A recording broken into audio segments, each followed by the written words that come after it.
The Joker might seem like he couldn't last 5 minutes against Dexter Morgan, but when it comes to this matchup, it's not even close. Today we're breaking down exactly why, from hunting methods to intelligence to what happens when everything goes wrong. And trust me, by the end of this video, the winner is not who you think it is. Starting out, we have to admit Dexter's killing system is one of the most effective methods any character has ever used on television. He picks a target, digs through police databases and forensic records until he's confirmed they're guilty, watches their daily routine long enough to find the right window, and then catches them completely alone. Once he has that isolation, the rest is almost mechanical. Sedative or sleeper hold, plastic-lined kill room, proof of guilt on the table, blade, disposal, no witnesses, no trail, no noise. It's clean, it's repeatable, and it has worked for over a decade against people who were armed, dangerous, and actively fighting back. In Season 2, Episode 9, Dokes catches Dexter in the act, shoots him in the thigh, and Dexter still closes the distance and puts him out with a sleeper hold. That's a former Special Forces officer landing a clean shot and still losing the exchange. That's right, motherfucker. It's over.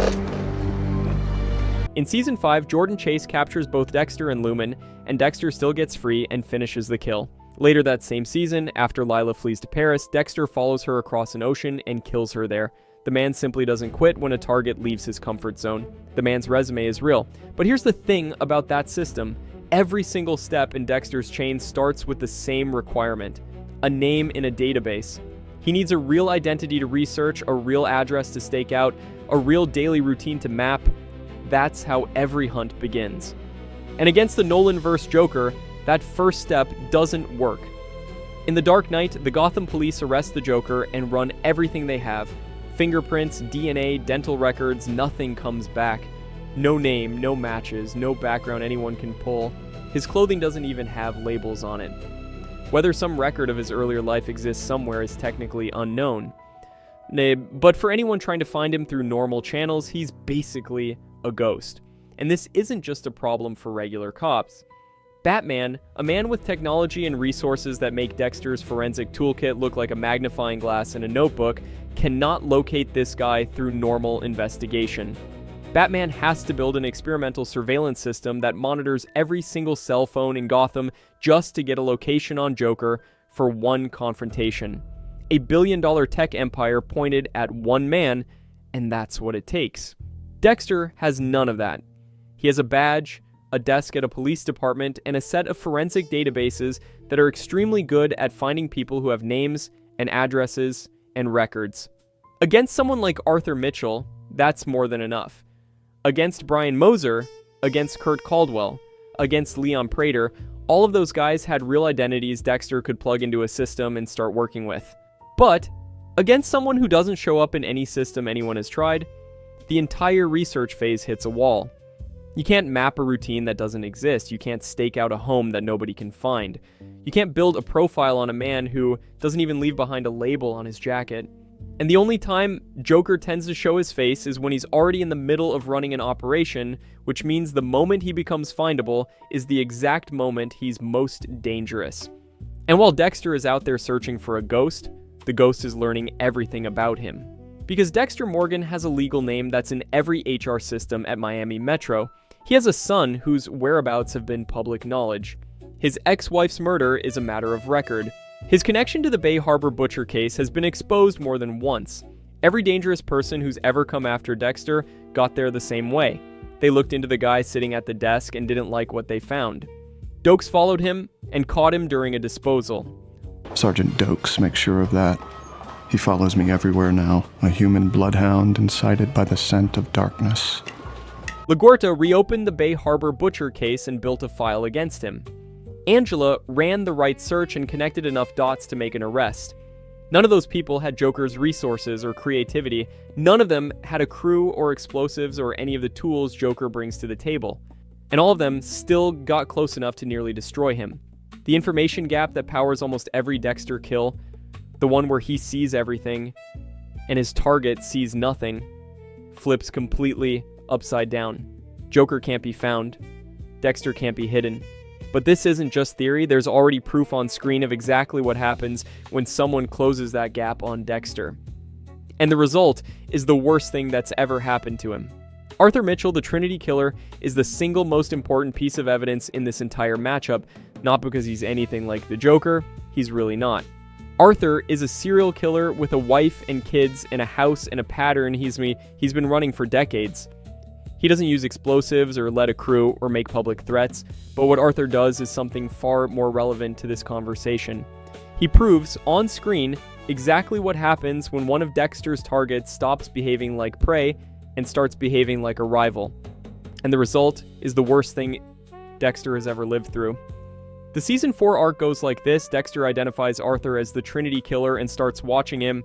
He gets close, learns Arthur's habits, and even infiltrates Arthur's Thanksgiving dinner in Season 4, Episode 9 under a fake relationship, where he watches the abuse and control Arthur hides behind the Family Man Act. I am so thankful for you, Arthur. Shut up, cunt. Dexter has clean opportunities to finish the job during this stretch, multiple ones, but he doesn't take them because he's fascinated. Arthur has been killing for 30 years, and he's never been caught. He has a wife who doesn't know, kids who don't know, a church community that thinks he's a saint. He's everything Dexter wants to be. A functioning serial killer who also gets to have a real family. So instead of killing Arthur when the window is open, Dexter studies him. He watches. He waits. He treats a dangerous, active murderer like a case study instead of a target. And that delay is the thing that destroys his life. Because while Dexter is studying Arthur, Arthur is studying Dexter right back. In Season 4, Episode 11, Arthur walks into Miami Metro Homicide, finds Dexter sitting at his desk, and calls him by his real name. The guy who's supposed to be invisible just got identified inside his own workplace. And then, in the season finale, before Dexter can finish the hunt, Arthur drives to Dexter's house and murders Rita with a straight razor. Dexter comes home and finds his infant son Harrison sitting in a bathtub full of her blood. Eventually, Dexter does get Arthur on the table. He completes the ritual. He finishes the kill. But the win is completely hollow because Arthur already took the one thing that mattered. Dexter won the fight and lost the war, and the worst part is that every single bit of it was preventable. If he had just killed Arthur when he had the chance instead of trying to learn from him, Rita would still be alive. Rita. The system worked perfectly. The ritual was completed. And none of it mattered because the damage happened outside the kill room, in the part of Dexter's life he thought was separate from the hunt. This is the template for how the Joker wins. Dexter won the physical fight against Arthur. He completed the ritual exactly the way he always does. But by the time he got there, the damage was already permanent and nothing Dexter did on that table could undo it. Arthur did all of that without a crew or a grand scheme. Just some detective work, a straight razor, and a drive to an unguarded house. He didn't need to outfight Dexter. He just needed a name, an address, and a window of time where nobody was watching. That's the lesson Season 4 teaches. Dexter's system is perfect for the kill, but it has no defense against what happens to his life while the hunt is still going on. Now take that exact same vulnerability and hand it to a man who disguises hostages as gunmen, plants bombs inside other people's bodies, feeds rescue teams deliberately wrong addresses, and fires an RPG from the back of a truck. Arthur exposed the crack in Dexter's system. Joker was built to blow that crack wide open. And here's the part that makes this even worse. Joker is exactly the kind of killer Dexter would hesitate with. Arthur worked because Dexter was fascinated by him, because he wanted to understand how another serial killer lived a normal life. Joker is theatrical, psychological, and unlike anything Dexter has ever encountered. Every pattern in Dexter's history says he would study this man instead of striking immediately. And studying Joker is the single most dangerous thing you can do because Joker doesn't just wait around while you watch him. He watches you back and builds his next move around what he learns. But Arthur only shows what happens after someone learns Dexter's name. What Joker does when you actually come after him is designed to break every single rule Dexter lives by. Most of the killers Dexter has gone up against fight back the same basic way. They run, they hide, they try to overpower him when he catches up. Joker doesn't do any of that. His entire approach is built around taking whatever weapon you bring to the fight and turning it into something he controls. And every signature move from the Dark Knight targets a different link in Dexter's chain. Start with the bank robbery.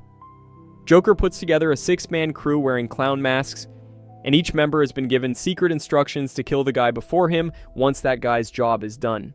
By the end of the heist, every crew member is dead, and Joker walks out alone with the money. He uses people and throws them away without a second thought. Dexter's method depends on isolating one person. You get the target alone, you control the space, you handle it privately. But you can't isolate a man who sends disposable strangers ahead of himself like shields. Dexter would be fighting through people he doesn't know, has no evidence against, and who might be unwilling participants caught up in something they didn't choose. The code says, only kill the guilty. But Joker puts the guilty behind walls of people who haven't done anything wrong, and Dexter's whole moral framework turns into an obstacle instead of a guide. Then there's the police station escape. Joker lets himself get arrested. On purpose. He walks into custody, gets searched, gets handcuffed, gets locked in a cell. And the whole thing is part of his plan. Because the bomb isn't on him. It's been surgically implanted inside another person's body, somewhere else in the building. When it goes off, Joker walks out while the station is in chaos. For Dexter, capture is basically the end of the road. His entire identity depends on nobody knowing what he is. The second he's in handcuffs, every relationship, every cover story, every carefully maintained fiction about who Dexter Morgan is starts falling apart. You're under arrest for the murder of Matthew Stern Caldwell. When Angela arrests him in the New Blood finale, that's exactly what happens. He panics, kills Logan while trying to escape, and the person he was desperate to get back to ends up shooting him for it. Joker treats the same situation like a stage in his operation. What kills Dexter's world is just another Tuesday for him. The switched addresses might be the scariest move of all. When Joker has both Rachel and Harvey held at 2 different locations rigged with explosives, he tells Batman and Gordon exactly where each person is. The addresses are real. The information checks out, but he reversed them. Batman races to the location he thinks Rachel is at, and finds Harvey instead. Gordon's team goes to save Harvey and reaches Rachel too late. She dies. The information was technically accurate and completely wrong at the same time. Every fact checked out, every detail was real. And it still led to the worst possible outcome. For Dexter, whose entire system is built on trusting verified intelligence, this is a nightmare. If Joker feeds Dexter accurate-looking evidence that leads to a prepared location, Dexter walks straight into a trap powered by his own confidence. Then there's the hospital. After Harvey survives the explosion but loses half his face, Joker walks into his hospital room disguised as a nurse. He sits down next to the man whose girlfriend he just killed, the man whose face he just destroyed, and he talks to him. He doesn't threaten Harvey. He doesn't hurt him. He just calmly redirects all of that grief and rage away from himself and toward the cops, the politicians, and the systems that failed to protect Rachel. By the time Joker leaves that room, Harvey Dent, who started the movie as Gotham's best hope for lawful justice, is a revenge killer. And then Joker blows up the entire hospital on his way out. He doesn't just destroy people's bodies, he destroys who they are. He takes the strongest version of a person and turns it inside out until they're working for him without even realizing it. And if he can do that to Harvey Dent, a man with every reason to want Joker dead, a man who spent his entire career fighting criminals, what could he do with the people in Dexter's life? What happens when he gets to someone like Harrison, who's already been through more trauma than most people survive? And then there's the Prewitt building. In the final act of The Dark Knight, Joker dresses as hostages in his crew's masks and gear and positions his real gunmen in civilian clothing. When the SWAT team arrives, they aim at the people who look like threats, who are actually innocent hostages, and almost shoot them. This is a direct attack on the code of Harry. Dexter's entire moral system says he can only kill people who are guilty. He needs proof. He needs certainty. But Joker can make innocent people look guilty and guilty people look helpless. If Dexter can't tell who deserves to be on his table and who's been put there on purpose, the foundation he's built his entire life on turns into quicksand. And unlike Batman, who operates outside the law and can afford to make judgment calls in the moment, Dexter needs moral certainty before he acts. The code isn't optional, it's the only thing separating him from the monsters he hunts. Take away that certainty, and Dexter doesn't just lose a tactical advantage, he loses the story he tells himself about who he is. None of these are just clever tricks. Each one specifically destroys a different stage of Dexter's process. Disposable crews block isolation, letting yourself get captured turns restraint into a trap. Corrupted intelligence poisons the research. Psychological manipulation turns your allies into enemies. And disguised hostages attack the moral code that justifies every kill Dexter has ever made. Even in a best-case scenario where Dexter manages to get Joker alone and strapped to a table, how many operations are already running that don't need Joker to be free in order to keep going? But the scariest part isn't any single move Joker can pull. It's what happens when you step all the way back and count up every possible way this thing can actually end. Because that's when you realize how completely one-sided this matchup really is. For Dexter to win this matchup, he needs a flawless sequence from start to finish. Find Joker, verify his guilt, get to him alone, take him down before he can react, restrain him, kill him, clean up the body, and walk away without anyone knowing it happened. Every link in that chain has to hold. If one breaks, if Joker has a backup plan, or a crew member waiting, or a bomb rig to go off, or a phone call set to trigger if he doesn't check in, the whole thing falls apart. Dexter has one path to victory, and it's a tightrope. Joker doesn't have a tightrope. He has a menu. Look at what happened with Batman. Batman is stronger than Dexter, faster, better equipped, better armored. He has more money, more technology, more combat training, and more raw physical power than Dexter could ever dream of having. Batman can take a bullet and keep moving. He can chase a truck through downtown Gotham at 100 miles an hour. He can fight a room full of people and walk out standing. And Batman beats Joker. He physically overpowers him in the final fight, captures him, and hands him over. That's a win by any normal standard. Batman physically captured the Joker and handed him over to the police. The bad guy is in custody. The city should be safe. But look at what winning actually cost. By the time Batman gets his hands on Joker, Rachel is already dead. Harvey Dent, the man who was supposed to prove that Gotham could be saved through law instead of masks, has been twisted into a revenge killer who goes after the same people Joker wanted targeted. And Batman himself has to take public blame for Harvey's crimes, and become a fugitive from the city he spent years protecting. Joker lost the fight. He lost the battle. And he still destroyed everything that mattered. The man who beat him had $1 billion suit and a cave full of supercomputers, and winning still looked like losing.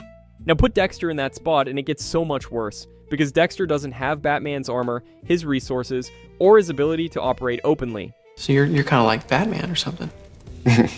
Joker doesn't need to escape the kill room. He can expose Dexter to the police before Dexter ever gets close enough to use a needle. He can target Harrison the same way Arthur targeted Rita, except with explosives and a crew instead of just a straight razor. He can leak Bay Harbor Butcher evidence to every newsroom in Miami. He can force Dexter into a situation where he has to kill an innocent person to protect his secret. He can get himself arrested and turn the arrest into something bigger than anyone expected. He can even manipulate the people closest to Dexter the same way he manipulated Harvey, turning the people Dexter loves into weapons pointed right back at him. Every single one of those is a win for Joker. Not a partial win, not a moral victory, a complete win that ends Dexter's life as he knows it. And Dexter only has one win condition: get Joker on the table without anyone ever knowing it happened. One path against a dozen, and even that one path requires everything to go right in a way that nothing in Dexter's actual track record suggests it would. And here's the thing that really seals it. We've already seen what exposure alone does to Dexter. Not Joker-level exposure, not citywide chaos. Just one person in a small town with handcuffs in a holding cell. In the New Blood finale, Angela arrests Dexter for Matt Caldwell's murder and then confronts him with evidence linking him to the Bay Harbor Butcher. And it's how I know that you, Dexter Morgan. Every piece of discipline he's built over 11 seasons disappears. He kills Logan, a man who doesn't come close to meeting the code's requirements while trying to break out.